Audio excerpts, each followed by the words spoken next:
உருளைக்கிழங்கு, வெங்காயம், தக்காளி, பூண்டு, பச்சை மிளகாலாம் சுட்டு பண்ற இந்த தொக்குங்க அற்புதமா இருக்கும். இந்த மாதிரி ஃபுல்காஸ் கூட கண்டிப்பா சொல்றேன். இந்த வீடியோவை பார்த்ததும் நீங்களே ட்ரை பண்ணி பாருங்களேன், சூப்பரா இருக்கும். நான் இதுக்கு 20 சின்ன வெங்காயத்தை ஃபர்ஸ்ட் இந்த மாதிரி சுட்டுக்கிறேன். உங்களுக்கு வேணும்னா நீங்க பெரிய வெங்காயம் 2 எடுத்துக்கலாம். அடுத்து ஒரு பெரிய உருளைக்கிழங்கு 3 தக்காளியை இந்த மாதிரி சுட்டுக்கோங்க. மினிமம் 10 நிமிஷம் ஆகும். அப்பதான் உருளைக்கிழங்கு உள்ளேயும் வேகும். அடுத்து இந்த மாதிரி 10 பல் பூண்டையும் சுட்டு எடுத்துக்கோங்க. ஃபைனலி 3 பச்சை மிளகாயை இந்த மாதிரி சுட்டு எடுத்துக்கோங்க. இது எல்லாத்துலயும் தோலை மட்டும் நீங்க உரிச்சு எடுத்துட்டு சின்னதா கட் பண்ணிக்கோங்க.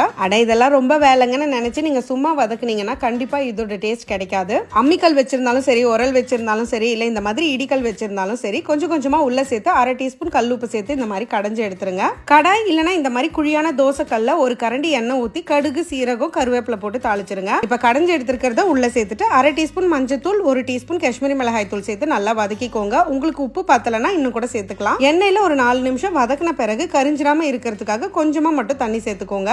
நல்லா கொதிச்சு இந்த மாதிரி எண்ணெய் பிரிஞ்சு வரும்போது கை நிறைய கொத்தமல்லி சேர்த்துட்டு ஸ்டவ் ஆஃப் பண்ணிடுங்க. அவ்வளவுதான். நீங்க எதிர்பார்க்காத அளவுக்கு டேஸ்ட் அவ்வளோ அற்புதமா இருக்கும். கண்டிப்பா ட்ரை பண்ணி பாருங்க. மேபி பிஸி வீக் டேஸ்ல பண்ண முடியலனாலும் வீக்கெண்ட்ஸ்ல ட்ரை பண்ணி பாருங்க. ஆக்சுவலி இது ஒரு சப்ப மேட்டர் தாங்க. நம்ம டீ போடும் போதோ, பால் கொதிக்க வச்சுட்டு இருக்கும் போதோ, தோசை சுடும் போதோ இது சைட்ல இந்த மாதிரி சுட்டு எடுத்துக்கலாம். எனக்கு இந்த மாதிரி ஃபுல்காஸ் கூட சாப்பிடறதுக்கு ரொம்பவே பிடிக்கும். வெங்காயம், லெமன் ஸ்லைஸ், அப்புறமா இந்த தொக்கு வச்சு சாப்பிடுவேன். ஸோ யாரெல்லாம் இதை ட்ரை பண்ண போறீங்க எனக்கு கமெண்ட்ஸ்ல சொல்லுங்க. அப்படியே மறக்காம லவ்வோட சமைச்சிருங்க.